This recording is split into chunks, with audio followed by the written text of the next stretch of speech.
patrocínio pode te dar tênis, só Deus te dá chão.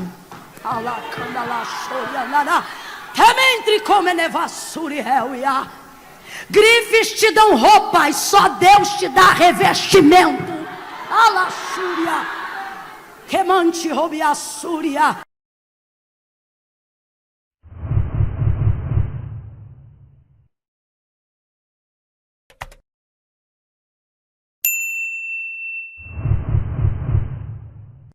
Segundo livro dos Reis de Israel, capítulo de número 4, versos de número 8 em diante. Quem achou, diga amém. Amém. Certo dia foi Eliseu a Sunem, onde havia uma mulher rica que o reteve para comer. Daí todas as vezes que passava por lá, entrava para comer. E disse ela a seu marido: vejo que este que sempre passa por nós é um santo homem de Deus. Façamos-lhe um pequeno quarto no terraço, e ali ponhamos uma cama, uma mesa, uma cadeira e um candeeiro. E quando ele vier a nós, para ali se recolherá. Certo dia chegou Eliseu, recolheu-se àquele quarto e se deitou. E disse ele ao seu moço Geazi: chama a sunamita. E chamando a ele, ela se apresentou perante o profeta. E disse Eliseu a Geazi: diga assim, tu tens nos tratado com todo zelo, agora nos diga alguma coisa que se há de fazer por ti. Haverá alguma coisa que se fale por ti ao rei ou ao chefe do exército? E respondeu ela: eu habito no meio do meu povo.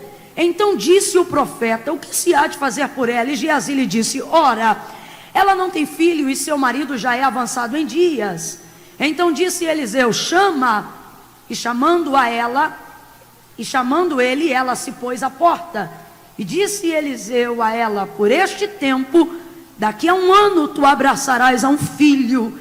E respondeu ela: não, meu senhor, homem de Deus, não mintas a tua serva.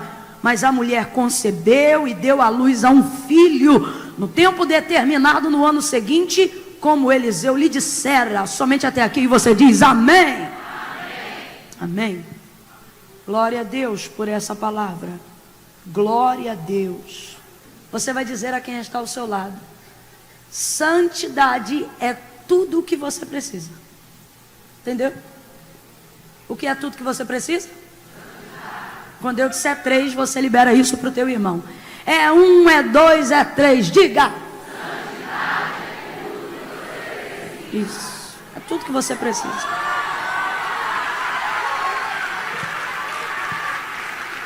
Santidade é tudo que você precisa.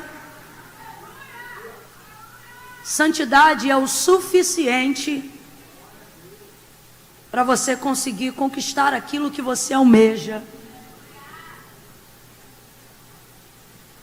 Eu vim nessa noite de Deus dizer para você que você não precisa de tudo o que você acha que precisa para chegar onde você deseja.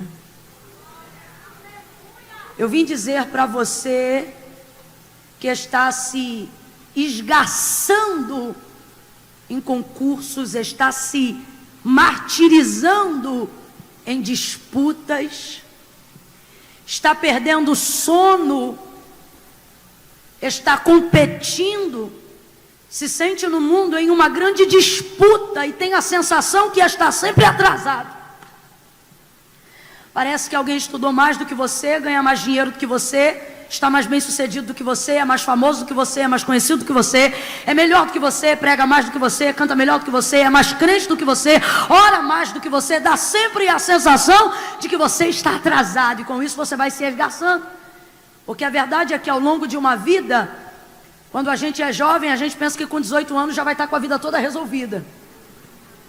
Quando a gente tem por volta de 15 e entra na fase da adolescência, momento da puberdade, área mais difícil, adolescer, crescer com dor, ficamos extremamente rebelados acerca das circunstâncias que não podemos mudar. E quando é gerada alguma discussão familiar com o seu mentor, seu líder religioso, ou em alguém que exerça, ou com alguém que exerça algum tipo de autoridade sobre você, normalmente movido por uma indignação acerca das coisas que você não pode mudar na própria vida, você acha que com 18 anos você vai resolver tudo. E pelo menos aqui, A maioria daqueles que já tem 30 ou passaram dos 30 em algum momento da vida disseram: com 18 anos eu vou sair de casa.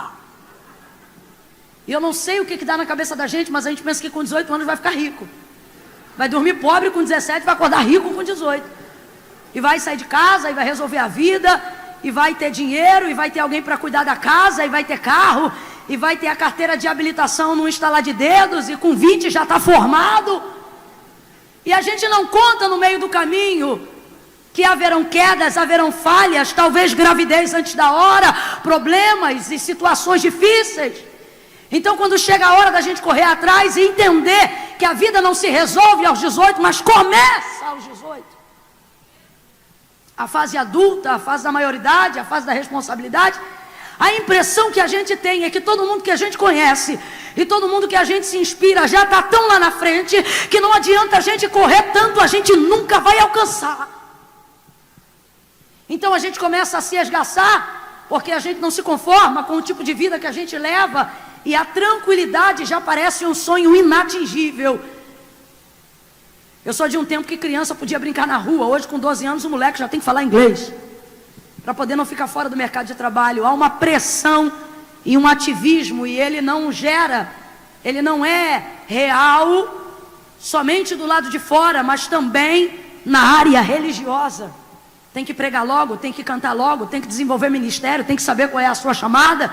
E a gente vai se sentindo pressionado o tempo todo e vai criando a utopia de que a gente precisa ter mais dinheiro, de que a gente precisa ter relacionamentos melhores, e vai se tornando muitas vezes inconveniente nos relacionamentos, forçando a sua entrada em lugares que você não foi chamado e sendo tolerado em lugares onde não te amam, só para que você seja aceito, só para que você pense que através daquele relacionamento a sua opinião vai começar a ser relevante a partir de agora.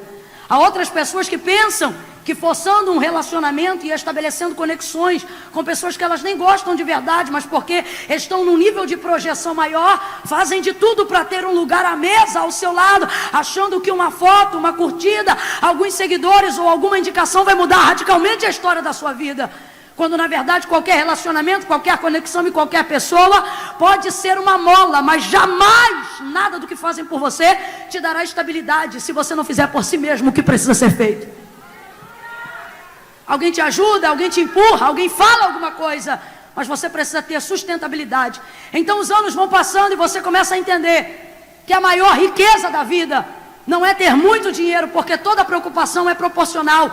Não é conhecer todo mundo, porque senão você vai ter que dividir prioridades dentro do seu relacionamento. Você começa a compreender que se você vive completamente somente uma vida religiosa, você queima etapas na sua vida como ser humano, e Deus não te fez para ser anjo.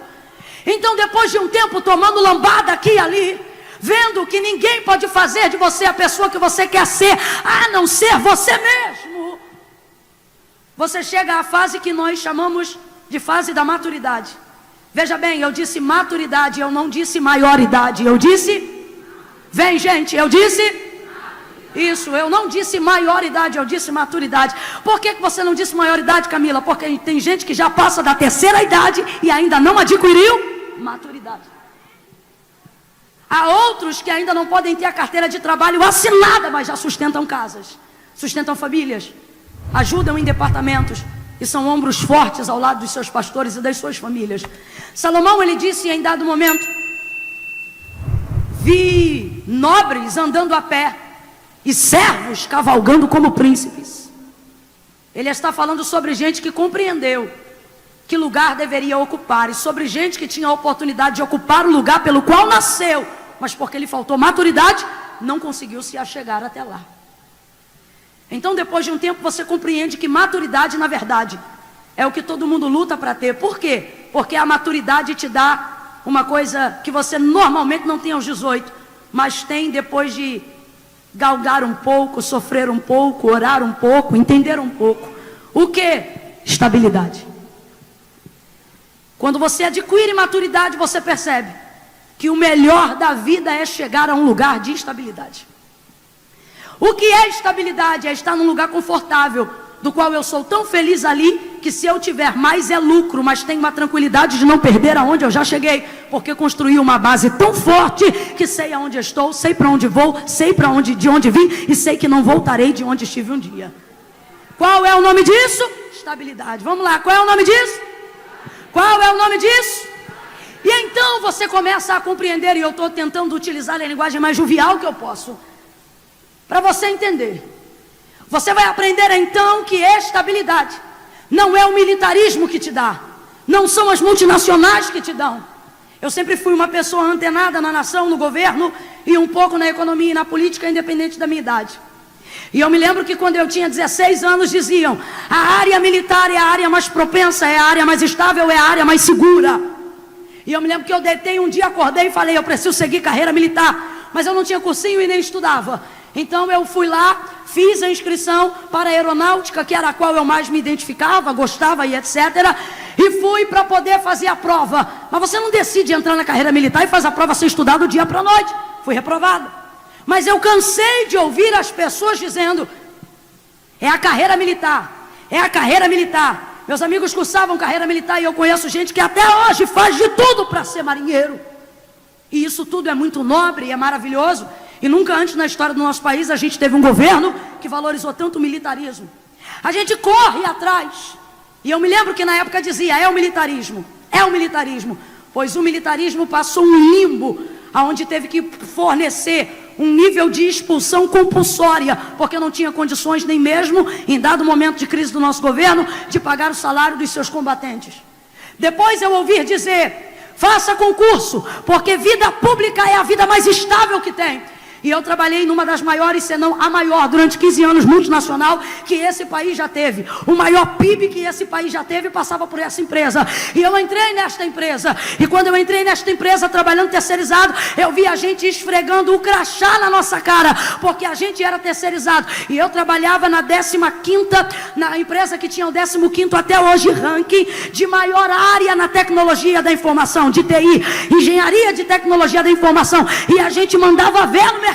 Não tinha nada na história que fosse mais moderno, mais importante e mais rentável do que a tecnologia da informação. E a gente caiu para dentro e trabalhava ali.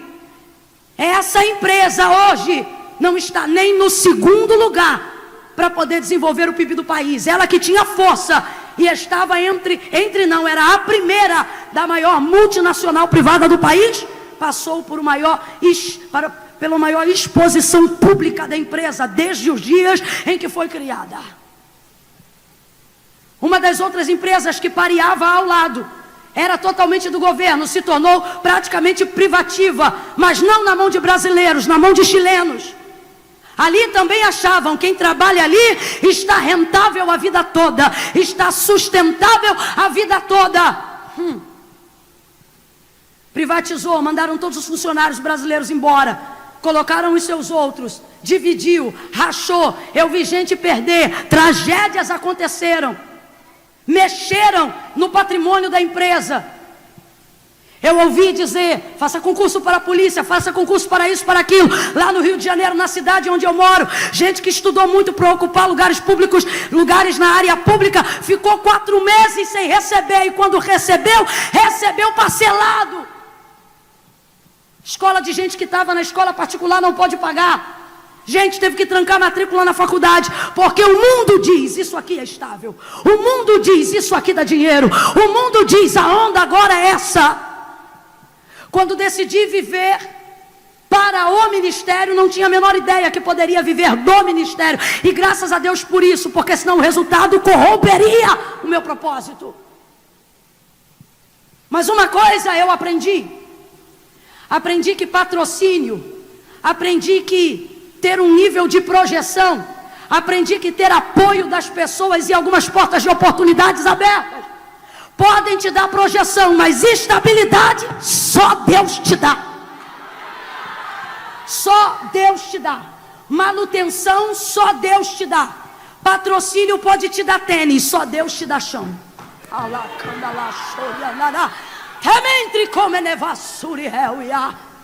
Grifes te dão roupas, só Deus te dá revestimento.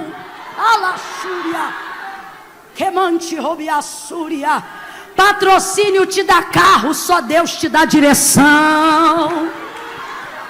Dinheiro te dá casa, só Deus dá lar.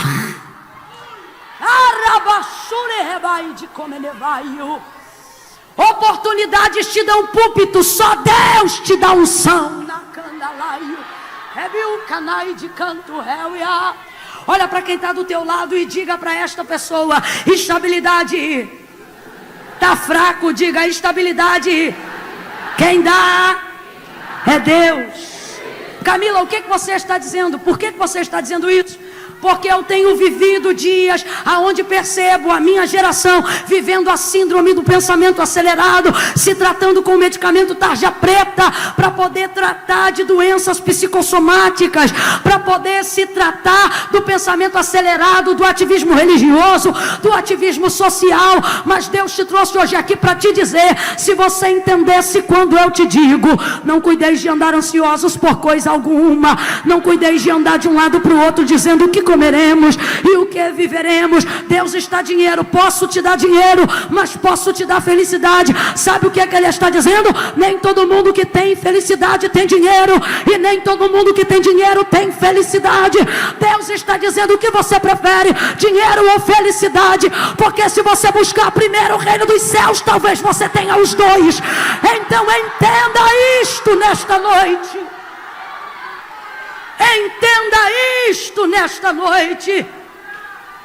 Não andeis ansiosos pelo que comeremos e nem pelo que beberemos, mas saibam que o vosso Pai...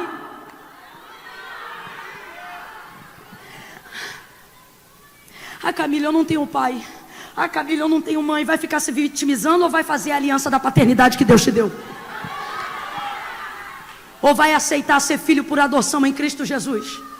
Vai ficar olhando para quem te rejeitou, ou vai correr para os braços de quem te amou quando você ainda era massa informe no ventre de uma mãe que queria te abortar? Olha para quem está do teu lado e diga: eu tenho pai, meu irmão.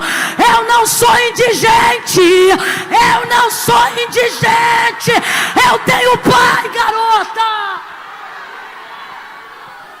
Olhai para o vosso Pai que está no céu. Se ele cuida dos lírios do campo, que hoje nascem e amanhã morrem, não seria porventura a sua vida mais importante do que os lírios do campo? Você tem se culpado na sua consciência, achando que Deus te vê como você se vê. Olha para mim, Deus não te vê como você se vê.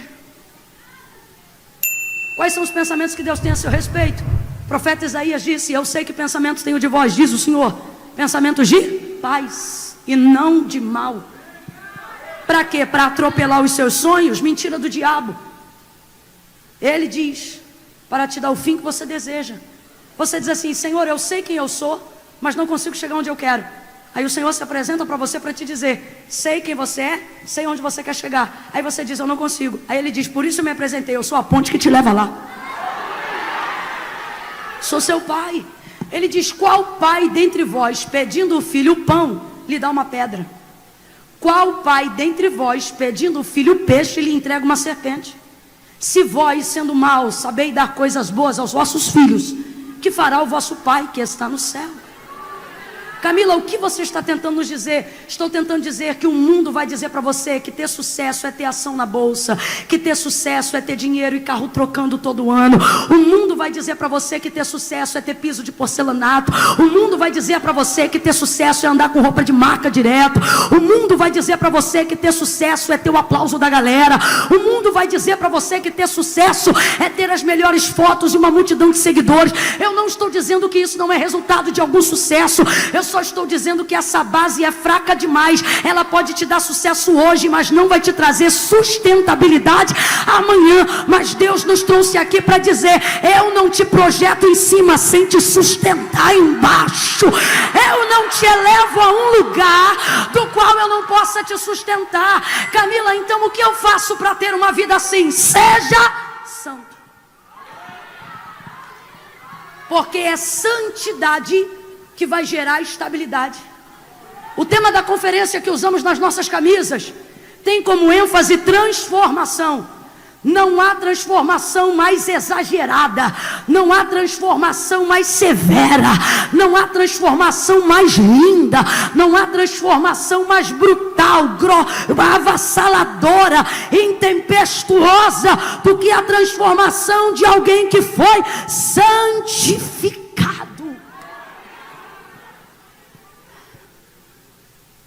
É a santidade que vai te dar isso.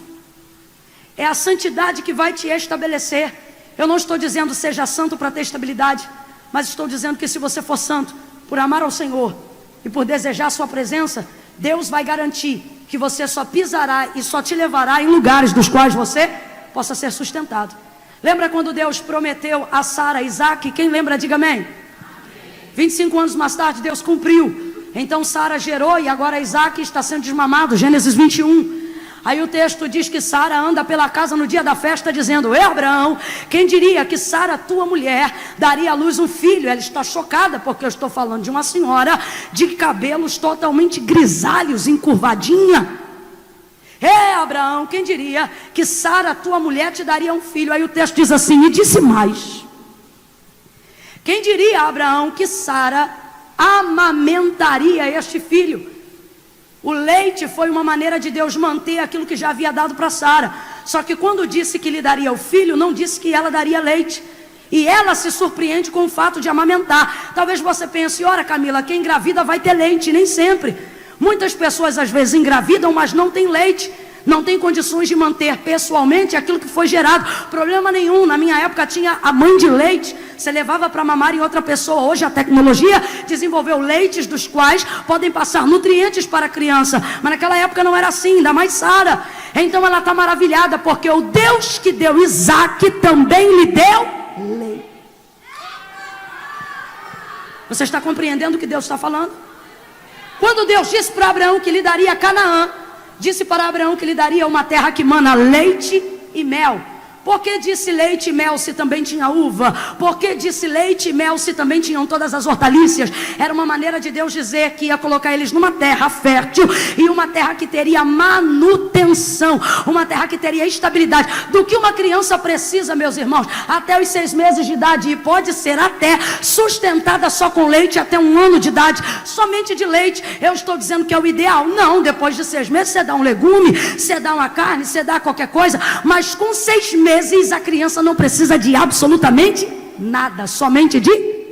É um jeito de dizer: o Deus que te dá a promessa também te dá condições de ter manutenção em cima daquilo que Ele te deu. Pega na mão de alguém que eu estou sentindo graça de Deus para você ser usado para ela ou para ele hoje. Diga para essa pessoa: Deus, diga, Deus não te joga lá em cima sem preparar você aqui embaixo. Sacode essa pessoa e diga: o Deus, diga, o Deus que dá Canaã também dá o leite. O Deus que dá Isaac também dá o leite. Diga: o Deus que te honra também te sustenta. Deus te trouxe aqui para dizer: você vai conhecer manutenção por intermédio da santidade.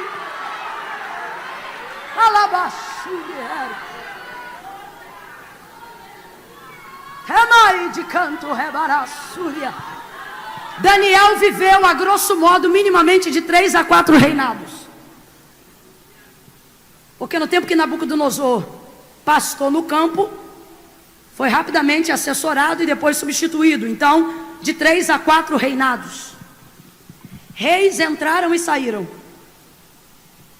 Tronos mudaram. Governo mudou, conselho mudou, assessores mudaram. Mas Daniel continuava lá, na mesma posição.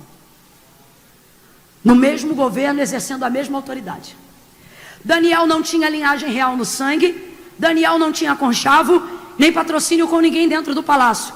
Mas quando a coisa apertava, dada a posição que ele estava, eu me lembro que o neto de Nabucodonosor, quando chama Daniel para entrar, depois que vê a mão escrevendo na parede e fica apavorado, chama ele, e quando ele entra diz assim: és tu aquele Daniel?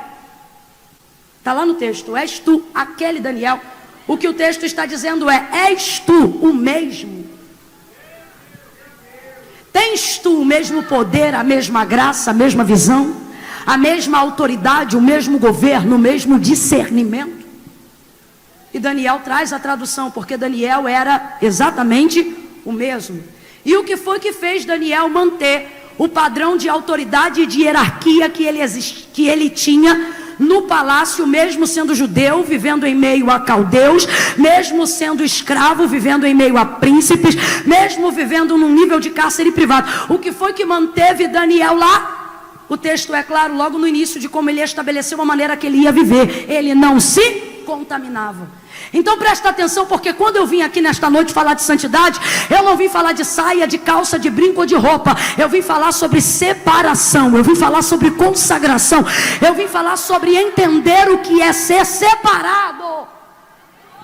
Daniel era separado, e separado para quem? Para Deus e para a glória de seu nome. E isso lhe deu estabilidade. Camila, o que isso tem a ver com 2 Reis 4? Tudo. Tem tudo a ver. Eliseu passa pelas terras de Sunem, sempre passa pelas terras de Sunem, provavelmente em direção ao Carmelo, para dar continuidade àquilo que aprendeu com o seu mentor Elias, que orava lá. Vendo aquela mulher que Eliseu passava pelas terras de Sunem, o constrange a comer pão. Pão aqui é termo genérico para refeição.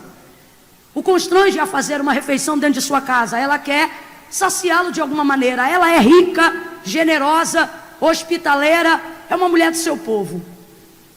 É uma mulher pronta para atender as carências da sua sociedade, da sua comunidade. E obviamente é uma israelita convicta.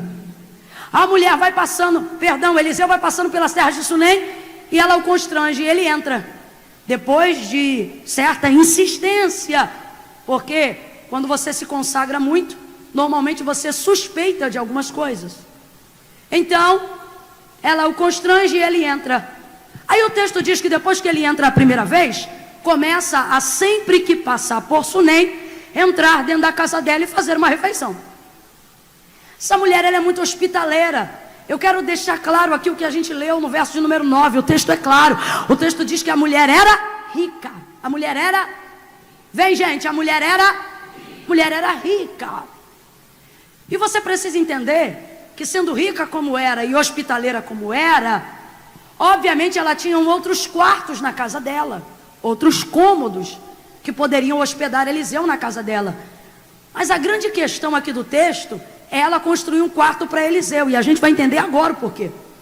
Depois de um tempo vendo ele passar, depois de um tempo vendo ele entrar e fazendo a refeição na casa dela, depois de um tempo, completa para mim, gente, sem preguiça, depois de um tempo de convivência, apertando a mão, dando a paz, entrando, saindo, depois de um tempo, de novo, depois de um, aí é que ela chama o marido e diz: marido, eu tenho visto que sempre que passa por nós, aonde? Na rua? Não, aqui em casa, já tem tempo de convivência. Marido, eu tenho visto que sempre passa por nós é um santo homem de Deus. É um santo homem de Deus. Gente, quando a gente lê o texto rápido, a gente tende a ter a impressão de que ela vê Eliseu na rua e, olhando de longe, ela diz: marido, ele é santo, convida para comer. Marido, ele é santo, vamos fazer o quarto. Mas não é assim. Não é assim.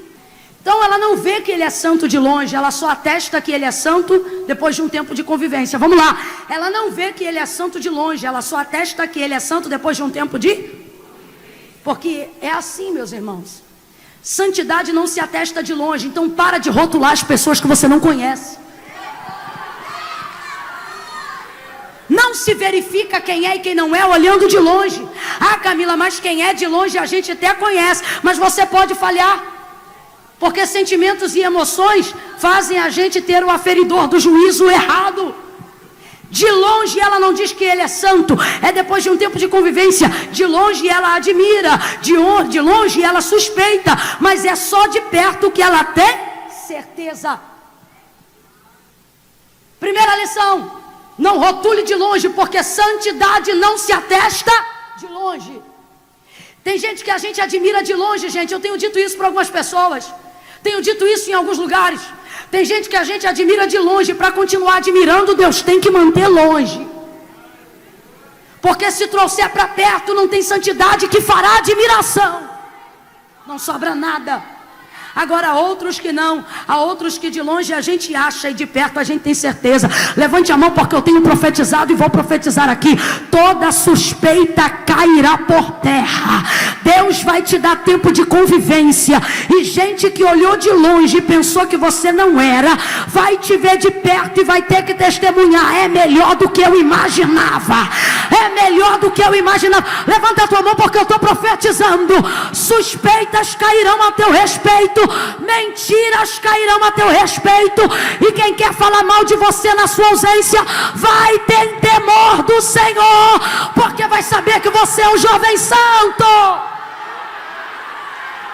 Aleluia. Depois de um tempo de convivência, aí ela diz: marido é santo. É santo. Depois de um tempo.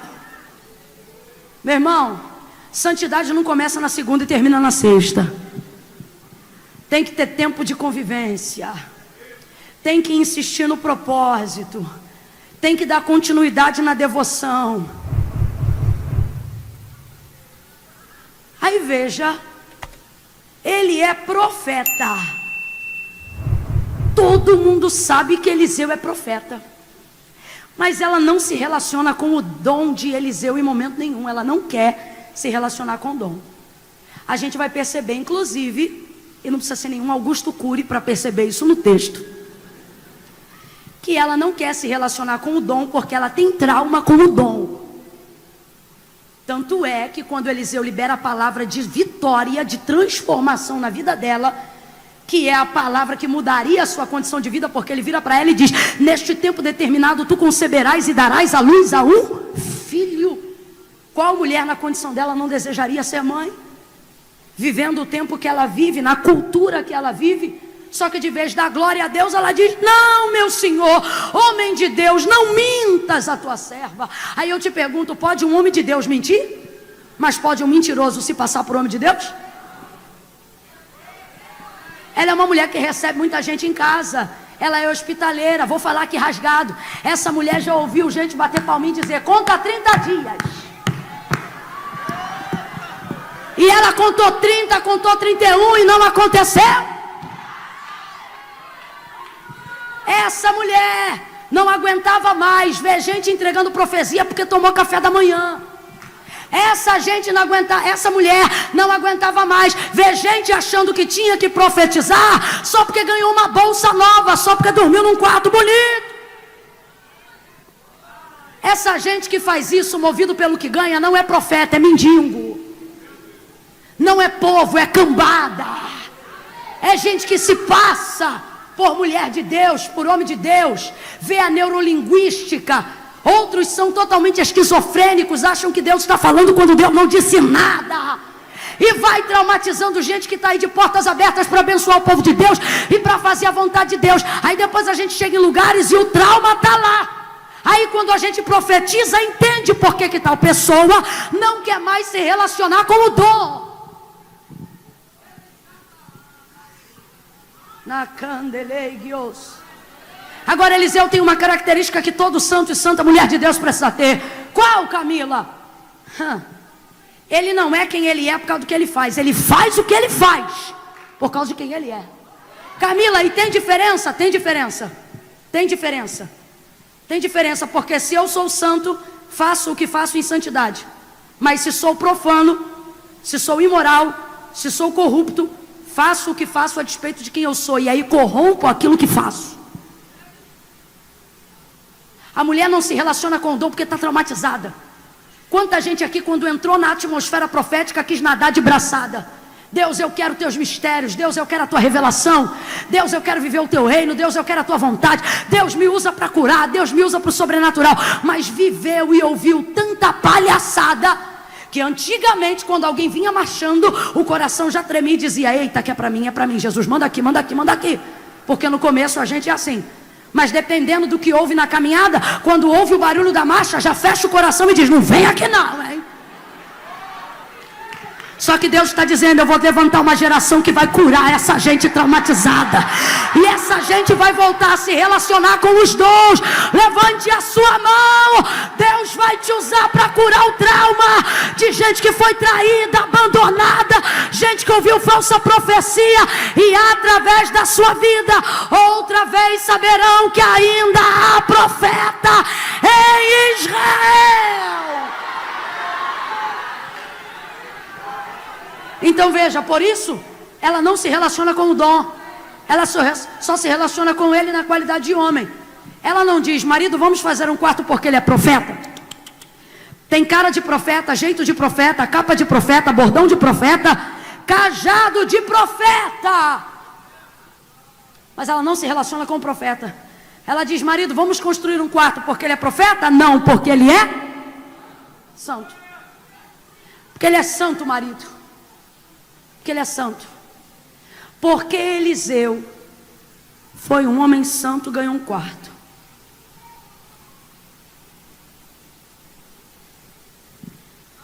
Porque Eliseu caminhava em santidade, ganhou um quarto,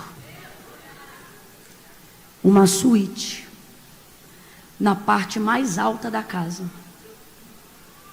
Ser hospitaleiro em Israel é cultural. Fale uma comida aqui da Bahia que tem na casa de qualquer pobre: cuscuz. Vou um pouco mais profundo. Imagine que tal pobre não tenha cuscuz, mas tem azeite de dendê nessa casa? Farinha. Pimenta. Pimenta. Farinha e sal. Pimenta. Calma que você vai jantar já já. Quando eu estou aqui na Bahia, já fiquei em casa de gente. Aí quando você acorda de manhã, no café da manhã, meu irmão, carne de panela, cuscuz amarelo com caldo, calabresa, ovo, macaxeira, que é aipim, tudo que você imaginar no café. No café. Mas já fiquei no sertão da Bahia. Não tinha pão, nem queijo, nem presunto. Mas, por exemplo, não faltou aipim cozido. Porque dá no quintal lá e não depende de tanta água para crescer. Porque é cultural aquilo que se come, isso independe de dinheiro. Você precisa entender o que é uma visão cultural. Era cultura em Israel a hospitalidade. Desde que o povo veio no populacho, Deus estabeleceu que a partir do momento que o estrangeiro adotasse costumes ou fosse servo de uma casa, ele poderia então ser recebido e deveria ser bem recebido. Tanto é que o autor da carta aos Hebreus diz que os israelitas chegaram a receber anjos em sua casa. E isso não era tipologia nem linguagem figurada, mas literal, por causa da hospitalidade de Israel. E eles não precisavam dizer que eram anjos, porque a hospitalidade em Israel não é questão financeira, é uma questão cultural. Compreendendo isso, acrescido ao fato de saber que a mulher é rica, responde para mim: será que não tinha um quarto de hóspede naquela casa? Vamos lá, gente, tinha ou não tinha? Tinha ou não tinha? Será que tinha só um? Meu irmão, se a gente melhora um pouquinho, já diz: vou fazer um quarto de hóspede. Você imagina uma mulher que é rica? Quem já entrou na casa de um rico aqui? Sala gigante embaixo, em cima, 5 quartos, só em cima. Tinha mais de um quarto, sim ou não? Sim ou não? Sim ou não? Sim ou não? Por que não bota Eliseu naqueles quartos? Quando Eliseu pergunta para ela: deseja que eu faça alguma coisa? Por você, pelos seus, fale ao chefe. Ela é uma mulher do povo, ela diz: eu sou do povo. Eu habito no meio do meu povo. Ela está dizendo: eu não preciso nada. Sabe o que ela está dizendo? Eu não estou aqui para ser servida. A minha casa está aqui para... Então, pelo amor de Deus, não tinha um quarto para Eliseu, não? Tinha ou não tinha? Tinha ou não tinha? Tinha ou não tinha? Mas por que não bota ele lá dentro? Porque já recebeu muita gente. Prova disso, que ela pensa que o cabra pode ser profeta e pode ser mentiroso. Recebeu muita gente. Então eu posso afirmar para você o que eu vou dizer agora: tem quarto para profeta, tem quarto para pregador, Ela tem quarto para pastor, para dirigente do culto. Camila, você está dizendo que essas pessoas não são santas? Não, porque eu não vim depor contra mim mesma. Só que eu vim dizer que nenhum dom te qualifica à santidade, mas a santidade qualifica qualquer dom que você tem. Então veja bem, ela tem quarto para profeta, ela tem quarto para cantor, ela tem quarto para pregador, ela tem quarto para missionário, ela tem quarto para pastor, ela tem quarto para qualquer categoria, para qualquer dom. Só que o que ressalta nos olhos dela acerca de Eliseu não é o dom que ele tem, é a pessoa que ele é. E ela diz: marido, eu vejo que ele é. Camila, não entendi, vai entender. Santidade vai te dar estabilidade, santidade vai te dar personalidade. Deus vai fazer coisas personalizadas para você. Pegue na mão de alguém aí agora, segure a mão dessa pessoa. Pega com vontade, meu irmão, já está no final, não deixa o caldo azedar agora não. Pega na mão dessa pessoa aí agora e diga para ela: sua santidade, diga, a sua vida santa vai te dar quartos, diga, lugares, posições que só cabem você. Tá entendendo? A roupa vai ser do seu jeito, a comida vai ser do seu gosto, a vaga vai ser da tua medida, o CD vai ser do teu jeito, o departamento vai funcionar da tua maneira. Santidade te dá identidade, te dá personalidade. Procuro ter uma vida santa. Vez ou outra, quando no meio secular, chegava no meu trabalho, todo mundo sabia que eu era crente. Cara de crente, roupa de crente, cabelo de crente. Não se afere de longe, mas estava na cara que crente eu era. Quando eu chegava na Copa, estava todo mundo falando do que fez na balada. Então, de longe você ouvia o adultério, a fornicação, a conversa fiada, o palavrão, a obscenidade, a promiscuidade. Quando eu vinha chegando, dizia: para que a santinha chegou. Eu ia lá, botava meu café: e aí, beleza? Bom dia. Estamos esperando você sair. Eu falei: pois não, daqui a pouco eu saio. Botava, bebia, cafezinho, e eles começavam a falar de outra coisa. Quando eu saía, a conversa voltava. Camila, você ficava ofendida? Não, eu me sentia aliviada. Eu dizia: tá dando certo a minha separação, porque o meu ouvido não é pinico e a minha vida não é lata de lixo. Respeita a minha consagração, respeita a minha vida de santidade. Agora veja, você não consegue isso arrotando santidade na cara das pessoas. Até porque santidade não é para você apontar o erro do outro. Santidade é para você saber aonde está o seu. Então isso impõe determinado respeito, sem que você tenha que pedir nada, nem que seja por intermédio de deboche. Ah lá vai a santinha, já vai mesmo. Só que as coisas acontecem de maneira diferente. Aí você diz: Camila, mas isso tudo para um quarto pequeno? Abre a mente, garoto. Abre a mente, menina. Tu tá ligado que o quarto é o menor, mas é o mais alto? Tá ligado que o quarto é o menor, mas é o que tem proeminência sobre toda a casa? Tá entendendo que é o menor, mas os outros ficam na horizontal. Esse é o único que está na vertical. Ei, que assume, né? Olha para quem está do seu lado e diga: é pequeno, mas está no alto. É pequeno, mas tem posição. Deus está dizendo: viver comigo nem sempre te dará extensão territorial na terra, mas viver comigo vai te garantir alinhamento no céu. Deus te trouxe hoje aqui e eu quero profetizar e liberar sobre a sua vida a palavra do Salmo de Davi. Disse ele: quem está na terra só manda na terra. Ele diz: mas temam quem está no alto. Porque quem está no alto manda em quem está em cima, manda em quem está no meio e manda em quem está embaixo. Camila, não entendi, vai entender. Deus está dizendo para você: ei, às vezes eu não vou te estender na horizontal, mas eu vou te aproximar na vertical. Por quê? Porque eu vou te dar autoridade em cima, no meio e embaixo.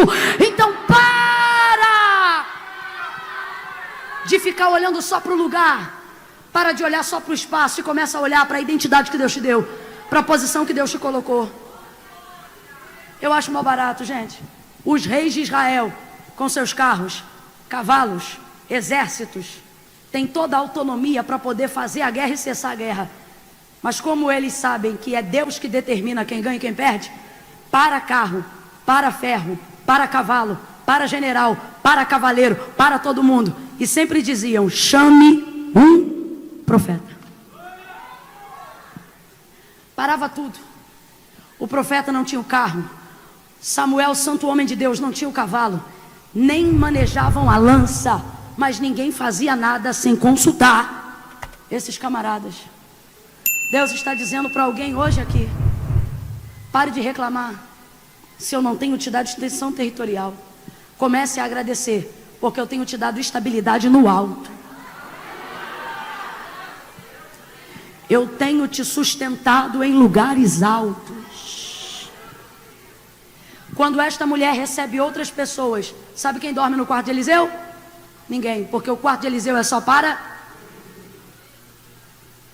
Deus está dizendo: tendo uma vida santa, vou te dar estabilidade, vou te dar manutenção e vou te dar prioridade.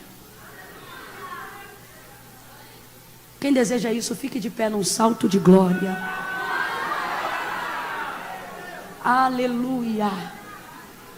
Esse moço cheio do Espírito Santo, que eu esqueci de mencionar o nome dele, como ele chama? Meu Deus, fala esse nome aí, irmão. Edvenas. Vem cá, meu filho. É Edvenas. Edvenas.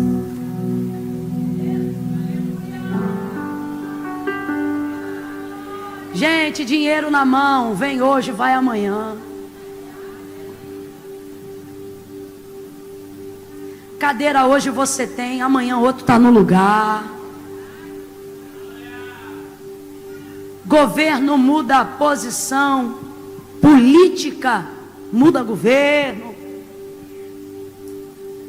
Mas quando a gente está em Deus, gente, você prospera em tempo de crise, compra carro quando ninguém compra, consegue ter paz em meio ao caos, é alegre no meio da guerra. Deus me trouxe aqui nessa noite para dizer: ei, se você quer estabilidade, se você quer maturidade, se você quer manutenção, se você quer prioridade, não é correndo atrás de mais dinheiro, não é correndo atrás de mais status, é consagrando a sua vida para que Deus possa ser a bússola e possa dar o rumo de todas as direções da sua vida.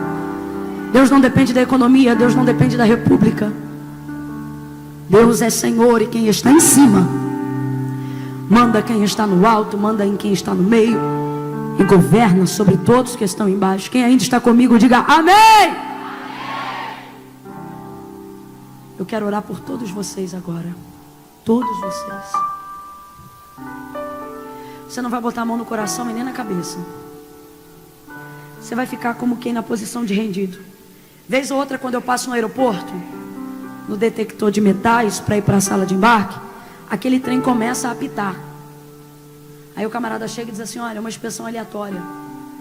Aí você tem que ir para um tapete onde tem a marca de um sapato, coloca lá, e ele diz assim: abre os braços. Aí você abre os braços, o cara te revista. Normalmente as mulheres revistam as mulheres. Te revista. Pode passar. Significa que você não tem nada que comprometa o seu embarque. Eu vou pedir para você a mesma posição que eu faço lá na sala antes do embarque. Você vai abrir a mão assim, ó. Não vai fazer assim, que é para não machucar o irmão. Vai fazer assim. E a oração é: Deus, passe em revista a minha vida hoje aqui. Porque eu não quero, Senhor, te ter sem te tratar e sem ser prioridade. Eu quero ter estabilidade, eu quero caminhar com segurança. Eu não quero que o ativismo desse mundo transforme a minha mente numa mente perturbada, acelerada, competitiva. Eu não quero encarar os meus colegas de trabalho como rivais, nem os meus irmãos da igreja como oponentes. Deus, eu não quero que alguém tenha suspeitas equivocadas ao meu respeito. Comece a fechar os olhos e comece a pedir: santifica-me, Senhor. Feche os olhos e apenas vai me ouvindo aí. Deus é bom e a gente sabe disso. Deus é justo e a gente sabe disso, mas a canção que se canta no céu não é Deus é bom. A canção que se canta no céu não é Deus é justo. A canção que se canta no céu é santo. Santo, santo, santo é o Senhor dos exércitos e toda a terra está cheia da sua glória. Irmãos, eu tenho plena convicção que Deus me trouxe hoje aqui apenas para aplanar um caminho.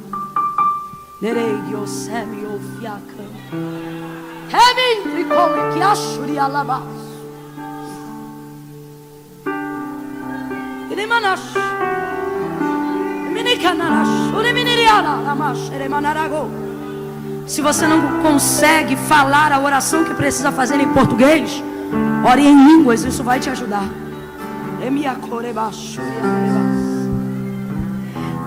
Não basta ser bom para entrar no céu. Quando Deus libertou Israel, Ele não disse: e sabereis que eu sou Deus porque é bom. Ele disse: não, e sabereis que eu sou Deus porque eu sou santo. Bondade é bonito, mas não é critério para entrar no céu. Ser justo é bom, mas não é o critério principal para entrar no céu. Vai ter gente boa que vai para o inferno. Vai ter gente com vida íntegra que vai para o inferno, porque não reconheceu a Cristo e porque não compreendeu, irmão. Bondade e LBV também tem, Legião da Boa Vontade. Eles fazem um trabalho incrível há anos. Só que Deus está dizendo: não é bondade, não é justiça. Ele está dizendo: é santidade.